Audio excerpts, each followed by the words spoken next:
Saya 70. Saya hindari orang sekarang. Ini alasannya.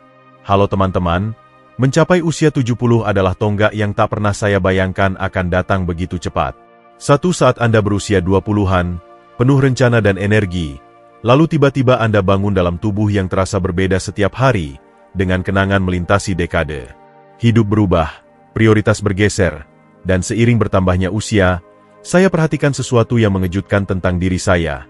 Saya mulai menghindari orang. Ini bukan selalu begitu.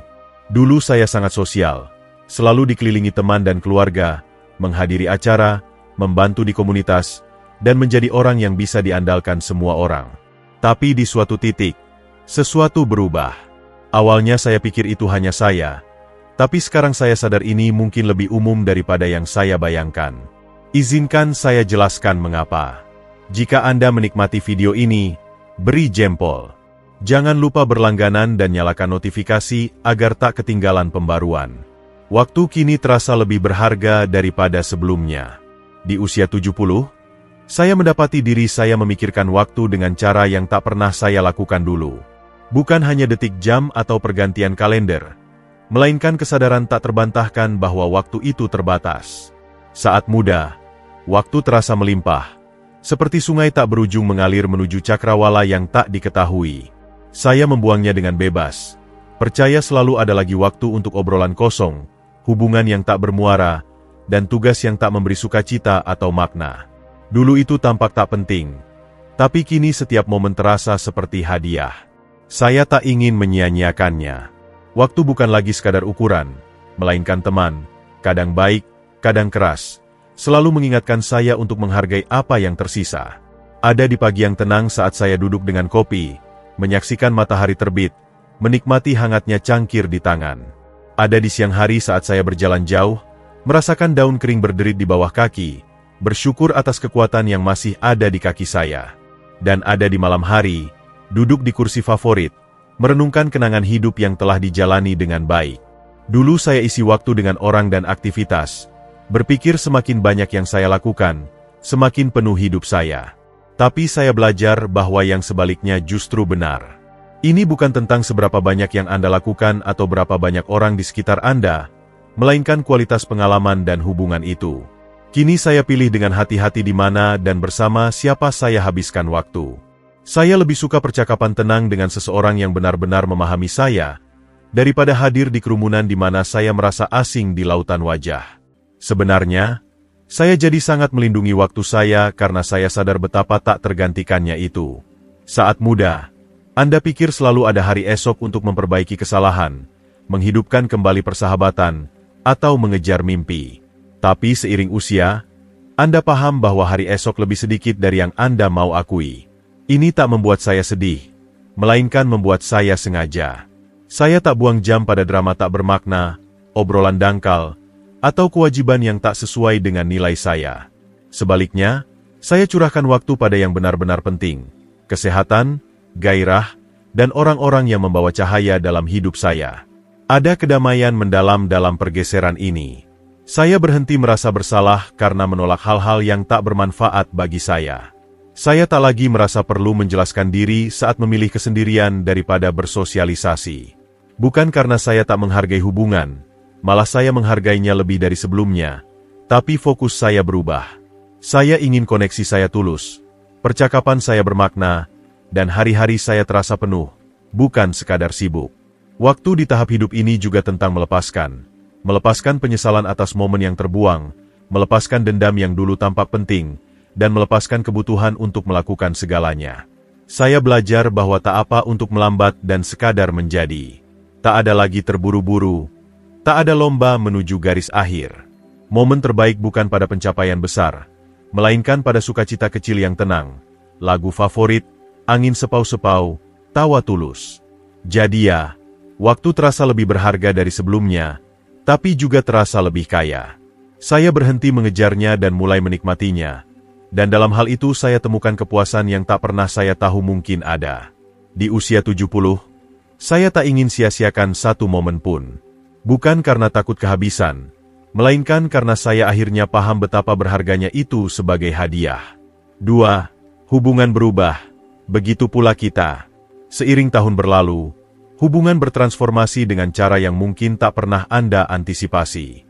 Beberapa jadi lebih kuat, diperdalam oleh kenangan bersama dan saling pengertian, sementara yang lain memudar perlahan seperti buku yang Anda letakkan dan tak pernah ambil lagi. Di usia 70, saya terima bahwa tak semua hubungan ditakdirkan abadi, dan itu tak apa. Yang saya pelajari adalah, orang-orang yang tetap ada di hidup Anda pada tahap ini seringkali yang benar-benar penting. Saat muda, hubungan adalah segalanya. Saya kelilingi diri dengan teman, kolega, tetangga, dan kenalan. Selalu berusaha pertahankan koneksi dan jadi bagian dari sesuatu yang lebih besar. Saya orang yang ingat setiap ulang tahun, hadir di setiap acara, dan coba buat semua orang senang.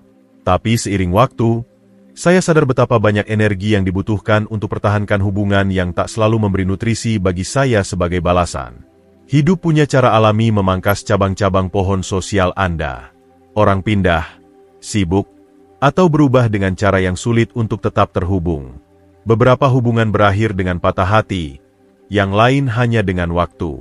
Dulu saya ambil kehilangan ini secara pribadi, bertanya-tanya apa yang bisa saya lakukan berbeda untuk bertahan. Kini saya paham bahwa perjalanan hidup menarik kita semua ke arah berbeda. Orang masuk ke hidup Anda karena alasan, musim, atau seumur hidup, dan mengenali mana yang mana telah memberi saya kedamaian. Tapi bukan hanya orang lain yang berubah. Kita juga berubah. Saya bukan orang yang sama seperti di usia 40, atau bahkan 60. Prioritas saya bergeser.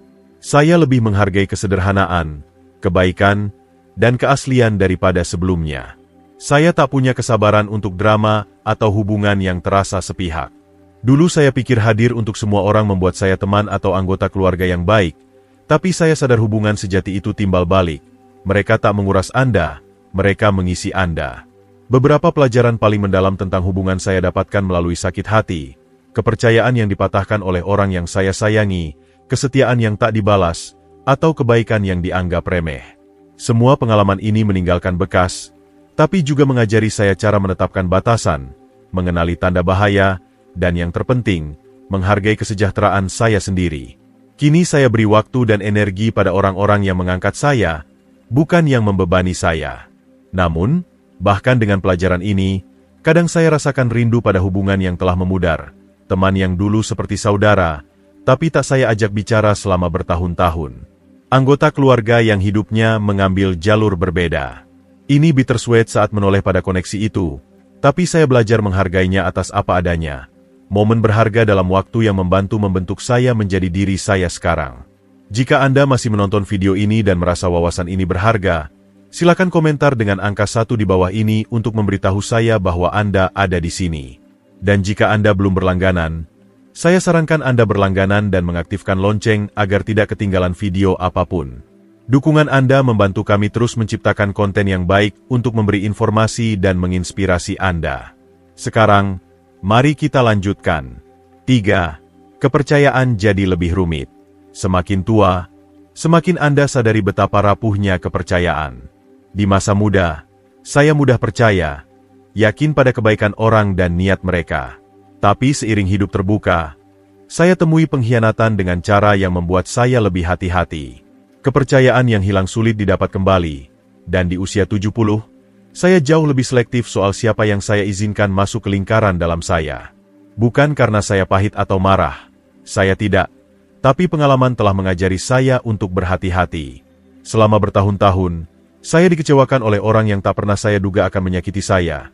Teman yang ternyata lebih tertarik pada apa yang bisa saya lakukan untuk mereka daripada siapa saya, mitra bisnis yang utamakan keuntungan mereka ketimbang visi bersama, bahkan anggota keluarga yang, entah mengapa, menjauh dengan cara yang membuat saya bertanya-tanya apa yang salah.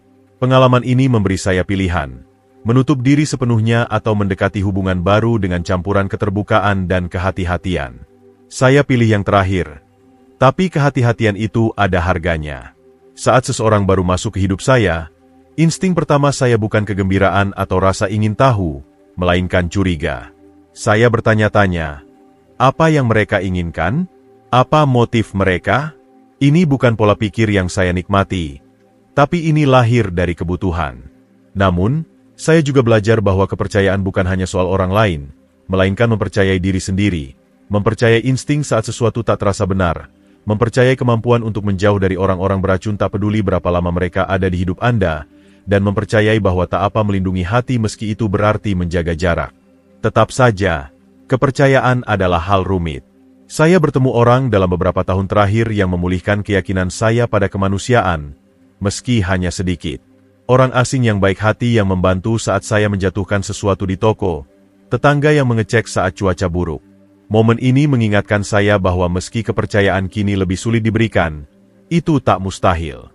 Di tahap hidup ini, saya terima bahwa kepercayaan akan selalu jadi keseimbangan halus. Ini bukan tentang membangun tembok begitu tinggi hingga tak ada yang bisa memanjatnya, melainkan menciptakan gerbang yang cukup kuat untuk menahan bahaya, tapi cukup terbuka untuk membiarkan masuk cinta, kebaikan, dan koneksi saat terasa tepat. Pada akhirnya, hubungan dan kepercayaan jadi lebih sederhana dalam kerumitannya. Saya hargai sedikit orang yang saya percayai sepenuh hati dan jaga batasan teguh dengan mereka yang belum mendapatkannya. Dan meski saya mungkin tak pernah percaya semudah dulu, saya jadi lebih menghargai hubungan yang saya miliki. Di usia 70, itu terasa seperti hadiah yang patut dijaga. 4. Dunia terasa berbeda sekarang. Di usia 70, dunia terasa seperti tempat yang sama sekali berbeda dari tempat saya dibesarkan. Bukan hanya kecepatan hidup yang berubah, melainkan tekstur cara kita berinteraksi satu sama lain. Kadang saya lihat sekeliling dan bertanya-tanya kemana perginya kehangatan dan kesederhanaan koneksi manusia. Saya tumbuh di zaman ketika tetangga seperti keluarga tambahan. Kami saling kenal dengan nama, mampir tanpa pemberitahuan untuk berbagi secangkir kopi, dan tawarkan bantuan sebelum ada yang minta. Keluarga berkumpul rutin, bukan karena kewajiban, melainkan karena cinta dan sukacita sejati. Ada kemudahan dalam hubungan itu, rasa memiliki yang tak butuh usaha konstan untuk dipertahankan. Tapi kini, sepertinya semua orang begitu sibuk mengejar sesuatu, kesuksesan, pengakuan, atau sekadar bertahan dengan tuntutan hidup modern. Orang tak saling berkunjung seperti dulu. Percakapan jadi tergesa, seolah kita semua berlomba melawan jam tak terlihat. Bahkan dalam keluarga, koneksi kadang terasa lebih tipis, terentang oleh jarak fisik maupun emosional. Teknologi, dengan segala kemudahannya, ikut berperan dalam pergeseran ini. Jangan salah paham, saya bersyukur bisa video call dengan cucu-cucu saya atau tetap terhubung dengan teman lama lewat media sosial. Tapi di saat yang sama, saya tak bisa hindari perasaan bahwa layar-layar ini telah ciptakan penghalang di antara kita. Ada sesuatu yang tak tergantikan dari duduk berhadapan dengan seseorang, mendengar nuansa suara mereka, dan merasakan kehangatan kehadiran mereka. Dengungan konstan notifikasi, pembaruan berita, dan guliran tak berujung bisa terasa overwhelming. Seolah dunia jadi lebih bising namun lebih sepi sekaligus. Ada momen ketika saya hanya ingin menjauh dari semuanya, matikan ponsel, dan mundur ke ketenangan pikiran saya sendiri. Lalu ada soal nilai. Dunia yang saya lihat hari ini sering terasa tak dikenali, dengan prioritas yang begitu jauh dari apa yang diajarkan kepada saya untuk dihargai, kejujuran, kebaikan, dan komunitas. Bukan berarti nilai-nilai itu hilang sepenuhnya, tapi lebih sulit ditemukan di tengah kebisingan promosi diri dan kompetisi tak ada habisnya. Saya sering rindu pada kesederhanaan masa lalu, bukan karena saya menolak perubahan, melainkan karena saya merindukan kedalaman koneksi manusia sejati. Dulu, hubungan terasa lebih membumi, kurang transaksional. Orang tak terus-menerus terganggu, dan ada pemahaman tak terucap bahwa waktu bersama itu berharga. Namun, saya juga sadar bahwa nostalgia kadang melukis masa lalu dengan warna lebih lembut daripada yang sebenarnya.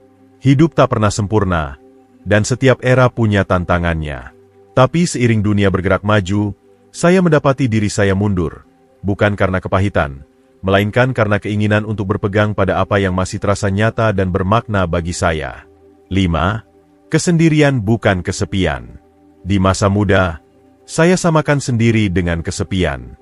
Pikiran menghabiskan malam sendirian terasa tak tertahankan, seolah kesendirian adalah sesuatu yang harus dihindari dengan segala cara. Tapi kini saya paham bahwa kesendirian bukan sesuatu untuk ditakuti, melainkan untuk dihargai. Ada perbedaan mendalam antara sendiri dan kesepian. Kesepian adalah kekosongan, kerinduan akan koneksi yang terasa tak terjangkau. Kesendirian, Di sisi lain, adalah kepenuhan, kepuasan tenang dalam kebersamaan dengan diri sendiri. Di usia 70, saya temukan bahwa beberapa momen paling bahagia dalam hidup saya datang dari sekadar diam, membiarkan dunia memudar ke latar belakang saat saya fokus pada saat ini. Dalam kesendirian, saya temukan kembali sukacita dari kesenangan sederhana, duduk di dekat jendela dengan secangkir teh, menonton burung beterbangan di sekitar tempat makan mereka, merasakan hangatnya matahari di wajah saat berjalan pagi, mendengar derit kayu bakar di malam yang dingin. Momen-momen ini, meski kecil, isi saya dengan kedamaian yang tak pernah bisa diberikan oleh ruangan penuh orang atau acara ramai. Kesendirian juga beri saya ruang untuk merenung.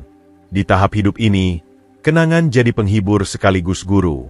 Saya mendapati diri saya mengunjungi kembali momen dari masa lalu, bukan karena penyesalan, melainkan karena rasa syukur atas pengalaman yang telah membentuk saya.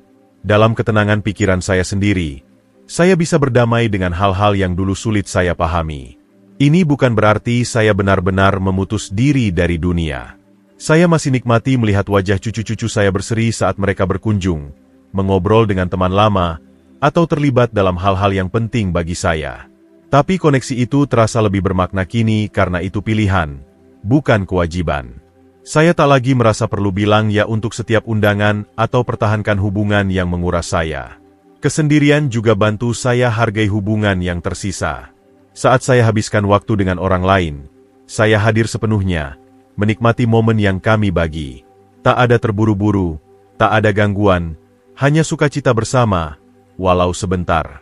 Saya pikir kesendirian ajarkan Anda mencintai diri sendiri dengan cara yang tak bisa diberikan oleh validasi eksternal. Ini tunjukkan bahwa nilai Anda tak terikat pada berapa banyak orang di sekitar Anda, atau seberapa padat kalender sosial Anda. Ada di momen-momen tenang saat Anda sadari Anda cukup, apa adanya. Di usia 70, saya belajar bahwa kesendirian bukan tanda kesepian, melainkan tanda kekuatan. Ini pilihan untuk menjauh dari kebisingan, melindungi kedamaian Anda, dan fokus pada yang benar-benar penting. Dan dalam pilihan itu, saya temukan kebahagiaan yang lebih dalam dan tahan lama daripada yang pernah saya bayangkan.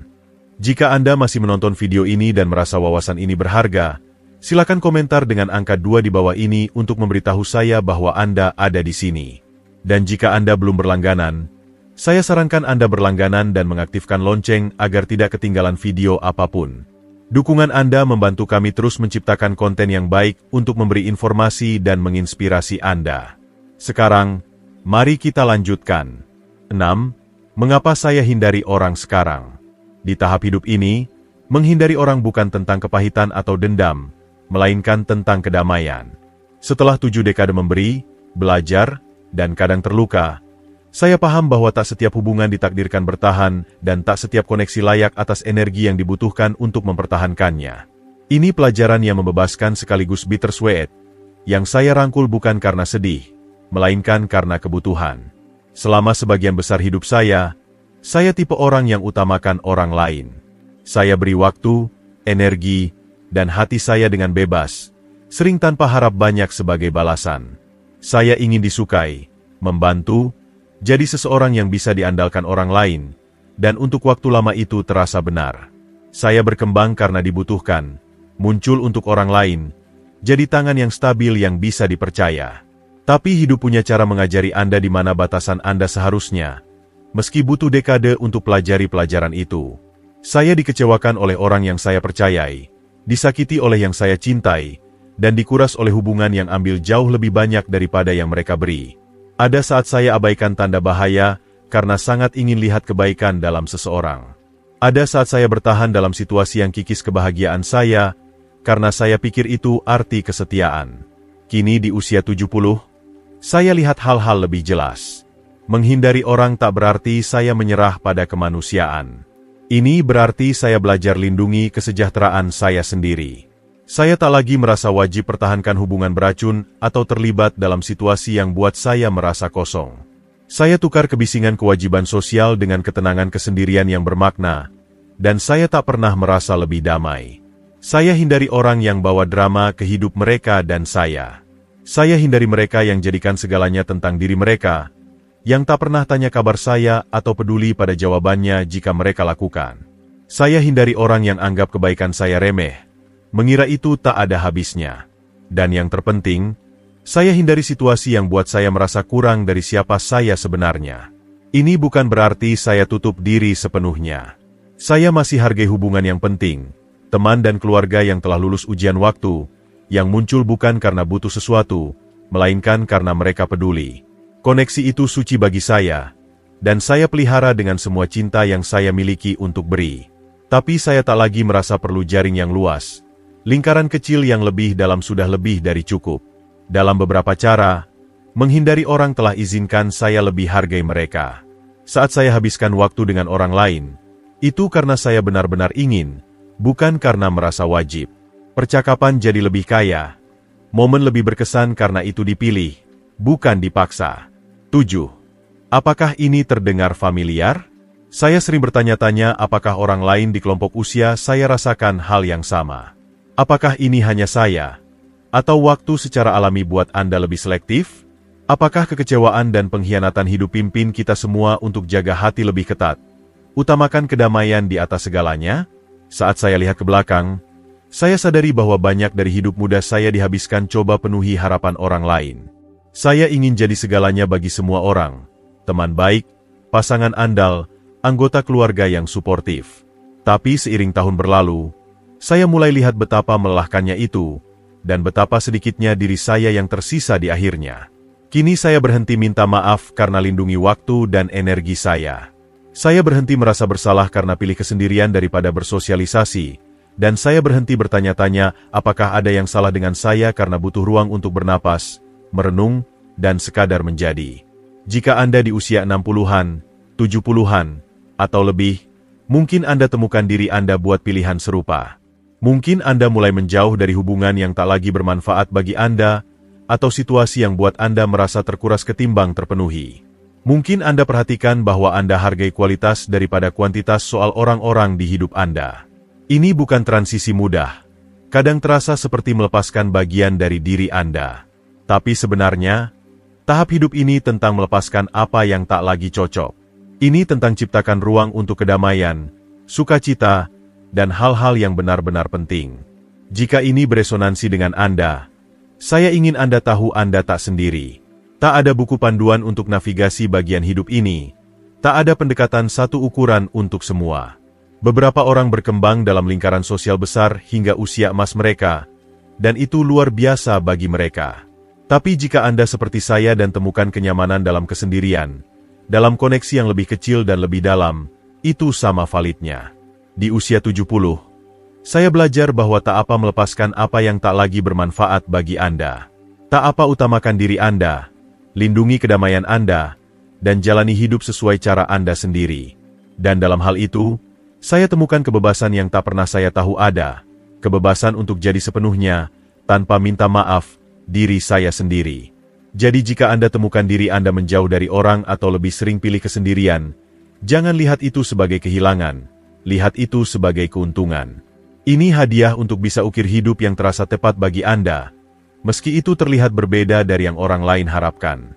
Jika Anda masih menonton video ini dan merasa wawasan ini berharga, silakan komentar dengan angka 3 di bawah ini untuk memberitahu saya bahwa Anda ada di sini. Dan jika Anda belum berlangganan, saya sarankan Anda berlangganan dan mengaktifkan lonceng agar tidak ketinggalan video apapun. Dukungan Anda membantu kami terus menciptakan konten yang baik untuk memberi informasi dan menginspirasi Anda. Sekarang, mari kita lanjutkan. Bersulang untuk bab hidup ini, bab refleksi, pertumbuhan, dan keberanian untuk hidup autentik. 8. Merangkul bab ini. Di usia 70, saya lihat hidup bukan sebagai serangkaian akhir, melainkan serangkaian awal. Setiap tahap bawa pelajaran, tantangan, dan keindahan sendiri, dan yang ini tak berbeda.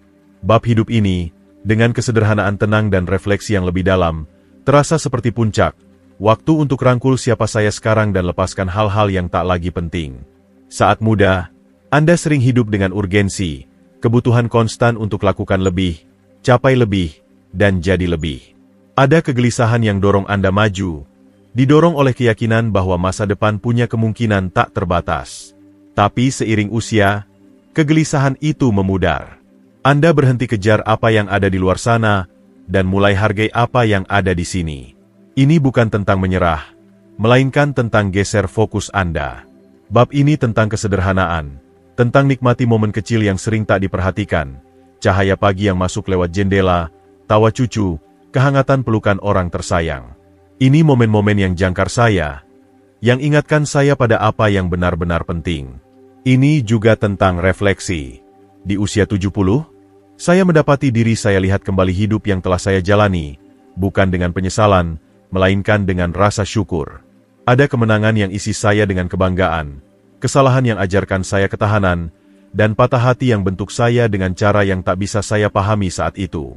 Setiap pengalaman, tak peduli seberapa kecil, telah tenun permadani hidup saya. Tapi bab ini bukan hanya tentang lihat ke belakang, melainkan juga lihat ke depan. Ada kegembiraan tenang dalam tahu bahwa saya masih punya waktu untuk ciptakan, belajar, dan tumbuh. Ini waktu untuk fokus pada yang bawa saya sukacita. Entah itu merawat taman, jelajahi hobi baru, atau sekadar ambil waktu untuk diam. Salah satu bagian terindah dari bab ini adalah kebebasan yang dibawanya. Kebebasan untuk lepaskan harapan, baik yang dipaksakan oleh orang lain maupun yang saya tempatkan pada diri sendiri. Saya tak lagi merasa perlu buktikan apapun atau penuhi standar kesuksesan yang sewenang-wenang. Sebaliknya, saya rangkul gagasan bahwa sekadar menjadi sudah cukup. Bab ini juga ajarkan saya pentingnya bilang tidak.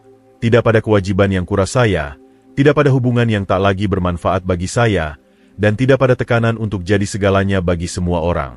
Dalam hal itu, saya buat ruang untuk hal-hal yang benar-benar penting. Kedamaian, cinta, dan koneksi. Ada semacam keberanian yang datang dengan penuaan, kesediaan untuk hidup autentik dan tanpa minta maaf. Saya tak lagi takut dinilai atas pilihan saya, atau disalahpahami atas tindakan saya.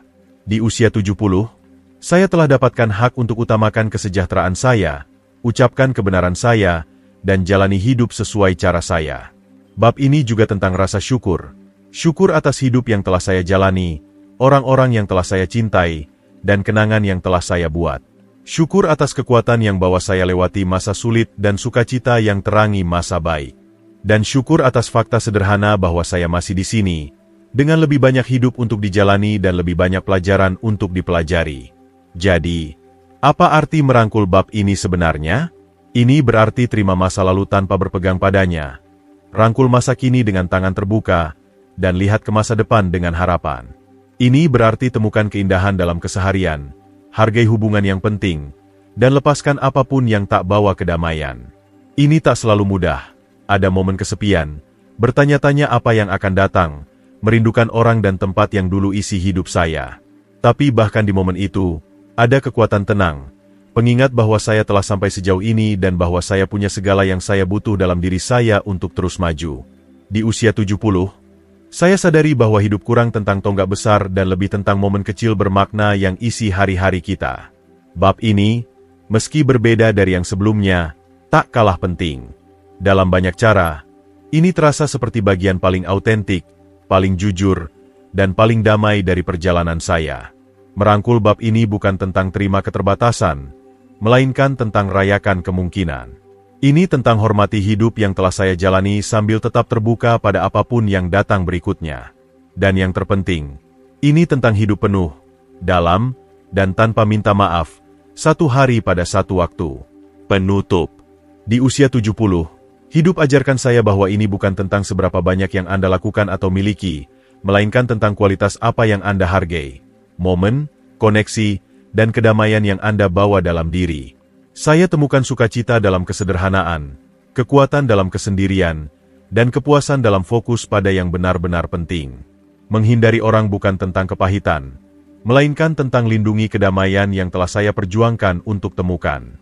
Jika Anda jalani jalan serupa, ketahuilah bahwa tak apa pilih apa yang terasa tepat bagi Anda. Bab ini milik kita untuk dirangkul dengan cara apapun yang bawa kita kepuasan terbesar. Bersulang untuk hidup autentik dan nikmati setiap momen yang diberikan kepada kita.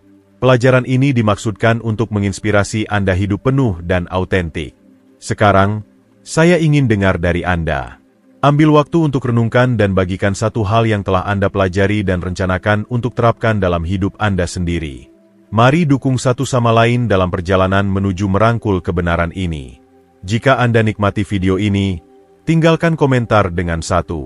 Jika tidak, silakan komentar dengan 0. Umpan balik Anda sangat berarti bagi kami. Jangan lupa suka, bagikan, dan berlangganan ke saluran YouTube kami untuk konten lebih banyak seperti ini. Terima kasih telah menonton, dan bersulang untuk jalani hidup sesuai cara Anda sendiri.